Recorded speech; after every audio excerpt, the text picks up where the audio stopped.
बड़ी खबरों में आपका स्वागत है। मैं हूं आंचल। आज इस बुलेटिन में बात होगी संसद में मचे बवाल की। आदरणीय राष्ट्रपति जी ने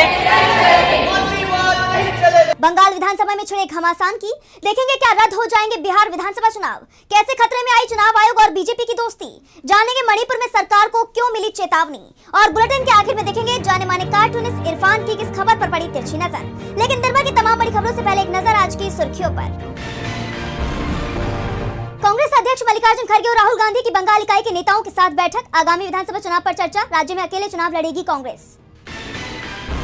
बिहार विधानसभा में आरजेडी नेता तेजस्वी यादव ने बीजेपी पर बोला हमला। कहा हमें हराने के लिए एनडीए ने फूके 40,000 करोड़। महुआ मोइत्रा का बीजेपी आईटी सेल को अल्टीमेटम। कहा फर्जी स्क्रीनशॉट फैलाने वालों के खिलाफ दर्ज होगी एफआईआर, पुलिस भेजेगी समन।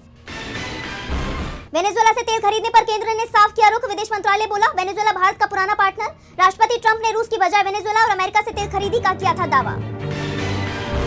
और शेयर बाजार में गिरावट। 503 अंकों की गिरावट के साथ 83,313 पर बंद हुआ सेंसेक्स। तो 133 अंकों की गिरावट के साथ 25,642 पर बंद हुआ निफ्टी।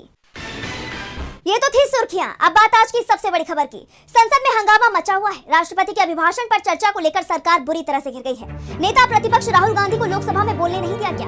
पीएम मोदी खुद बोले नहीं, और अब लोकसभा स्पीकर ने जो बोला उससे सरकार ही सवालों में आ गई है। तो कैसे अपने ही जाल में फंसती दिख रही है मोदी सरकार, देखिए इस रिपोर्ट में। संसद का बजट सत्र जबरदस्त नजर आ रहा है। एक तरफ जहां लोकसभा में सत्ता पक्ष ने नेता विपक्ष राहुल गांधी को बोलने नहीं दिया, तो वहीं दूसरी तरफ विपक्षी नेताओं ने भी साफ कर दिया कि वो पीएम मोदी को भी तब तक बोलने नहीं देंगे जब तक राहुल गांधी की बात नहीं सुनी जाती। जिसके बाद मोदी सरकार भी विपक्ष के दबाव में दिखाई दी। लोकसभा में पीएम मोदी ने बोला ही नहीं, और राज्यसभा में जब वो बोलने पहुंचे तो विपक्षी सांसदों ने जमकर नारेबाजी की कि तानाशाही नहीं चलेगी, विपक्ष की आवाज दबाना बंद करो। इन सबके बीच पीएम मोदी ने अपना संबोधन जारी रखा। उन्होंने कहा कि भारत आज वैश्विक चुनौतियों का समाधान देने वाला देश, एक उम्मीद की किरण बना हुआ है। चाहे विज्ञान हो, स्पेस हो, स्पोर्ट्स हो, हर क्षेत्र में आज भारत आत्मविश्वास से भरा हुआ है। विश्व बंधु के रूप में आज भारत कई देशों का पार्टनर बना हुआ है। पीएम मोदी ने और भी कई मुद्दों पर अपनी सरकार की पीठ थपथपाई, साथ ही विपक्षी नेताओं पर भी निशाना साधा। राज्यसभा में एक वाकया ऐसा भी सामने आया जब कांग्रेस अध्यक्ष मल्लिकार्जुन खड़गे और केंद्रीय मंत्री जेपी नड्डा आमने सामने दिखे। दरअसल नड्डा ने राहुल गांधी को अबोध बालक कहा,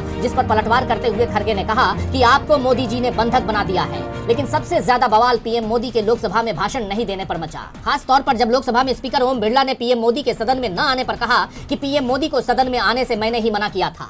जब सदन के नेता को सम्मानीय महामहिम राष्ट्रपति के अभिभाषण पर जवाब देना था, तो मेरे पास पुख्ता ऐसी जानकारी आई कि कांग्रेस पार्टी के कई सदस्य माननीय प्रधानमंत्री जी के आसन पर पहुंचकर कोई भी अप्रत्याशित घटना कर सकते। स्पीकर के इस बयान पर कांग्रेस सांसद प्रियंका गांधी भड़क गईं और तीखे स्वर में कहा कि प्रधानमंत्री स्पीकर के पीछे छिप जाते हैं। कल तो उनमें सदन में आने की हिम्मत ही नहीं हुई क्योंकि 3 महिलाएं अध्यक्ष के सामने खड़ी थी। ये कैसी बेतुकी बात है। कोई चर्चा नहीं हो रही क्योंकि सरकार चर्चा होने ही नहीं देना चाहती। दरअसल इतिहास में ये पहली बार है जब लोकसभा से राष्ट्रपति के अभिभाषण पर धन्यवाद प्रस्ताव प्रधानमंत्री के भाषण के बगैर ही पारित हो गया। लेकिन जिस तरह विपक्ष ने सरकार की घेराबंदी की है, उससे साफ है कि मोदी सरकार की राह आसान नहीं दिख रही है। संसद में विपक्ष ने मोर्चा खोल दिया है, तो बंगाल विधानसभा में भी एसआईआर को लेकर घमासान छिड़ गया है।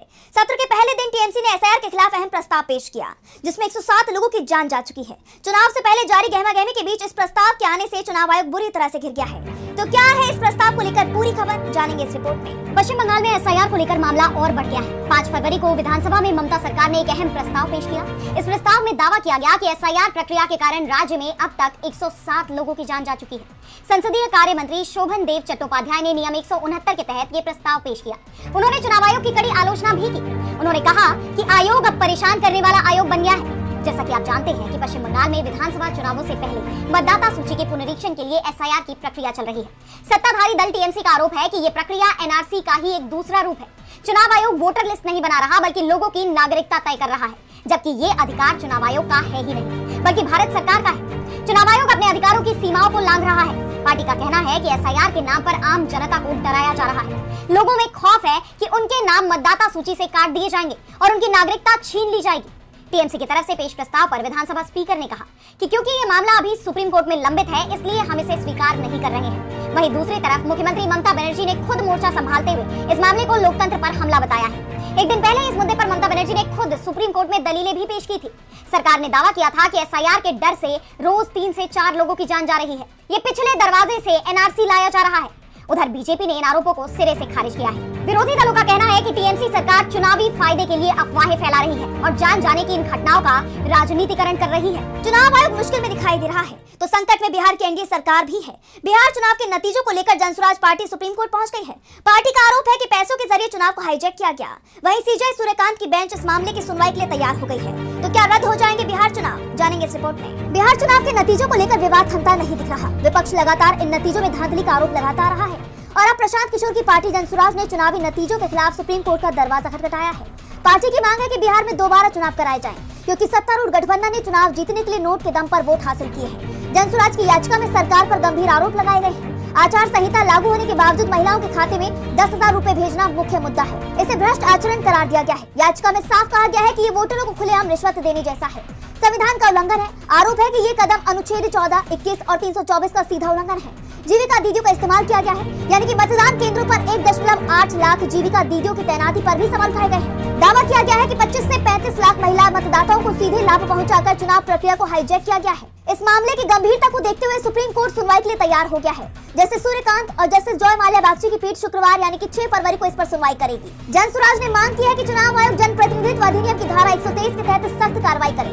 पार्टी का कहना है कि चुनाव के बीच में पैसा बांटना विकास नहीं, लोकतंत्र की लूट है। हम नए सिरे से चुनाव की मांग करते हैं। पार्टी की अहम मांगे हैं कि बिहार विधानसभा चुनाव को तत्काल रद्द किया जाए, राज्य में नए सिरे से निष्पक्ष चुनाव कराए जाएं। चुनाव से 6 महीने पहले कल्याणकारी योजनाओं पर रोक के लिए नई गाइडलाइंस बने। अब सबकी निगाहें सुप्रीम कोर्ट में होने वाली सुनवाई पर टिकी हुई है। देखना होगा कि सुप्रीम कोर्ट राज्य में दोबारा चुनाव कराने का आदेश देता है या नहीं। एनडीए की परेशानी बढ़ती दिखाई दे रही है तो सपा प्रमुख अखिलेश यादव ने भी बीजेपी की टेंशन बढ़ा दी है। एसआईआर में हो रही धांधली को लेकर अखिलेश यादव लगातार चुनाव आयोग और बीजेपी पर हमलावर हैं और अब उन्होंने बीजेपी और चुनाव आयोग की दोस्ती को लेकर बड़ा बयान दिया है।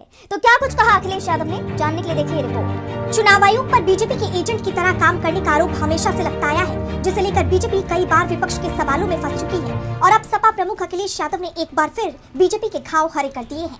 उन्होंने मोदी सरकार पर निशाना साधते हुए कहा कि अब तो उल्टा ये कहना पड़ेगा कि चुनाव आयोग का कोई झंडा हो तो वो भाजपाइयों के घर पर लगा दे। अब बस यही बचा है कि चुनाव आयोग भाजपाइयों के घर पर बूथ बना दे और भाजपाइयों को पीठासीन अधिकारी। क्या चुनाव आयोग ने भाजपा को ठेके पर अपना काम दे दिया है या भाजपा ने चुनाव आयोग को संविदा पर रख लिया है? प्रशासनिक पर्यवाची कोष में चुनाव आयोग को भाजपा के पर्यवाची के रूप में जोड़ देना चाहिए।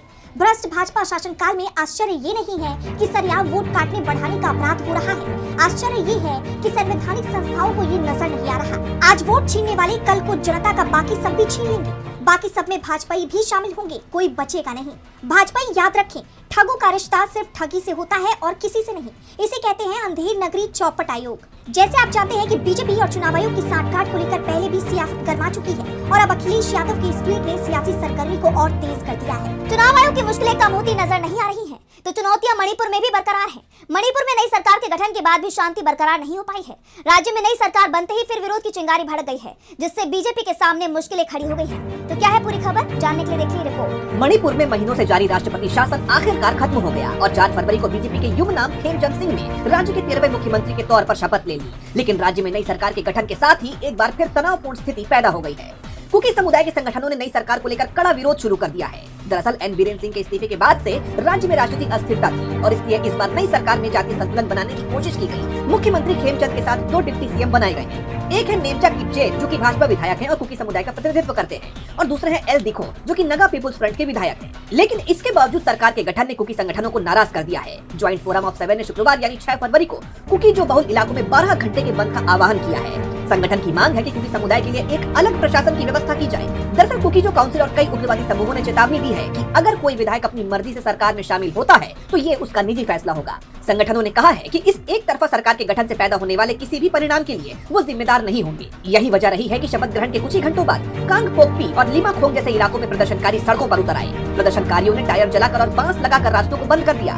खास तौर पर नेमचा किपचेन के डिप्टी सीएम बनने पर नाराजगी जताई जा रही है। जैसा कि आप जानते हैं कि मणिपुर में 3 मई 2023 से जातीय संघर्ष जारी है। मैतेई समुदाय की एसटी दर्जे की मांग और कुकी समुदायों के आदिवासी एकजुटता मार्च ने इस हिंसा को जन्म दिया था।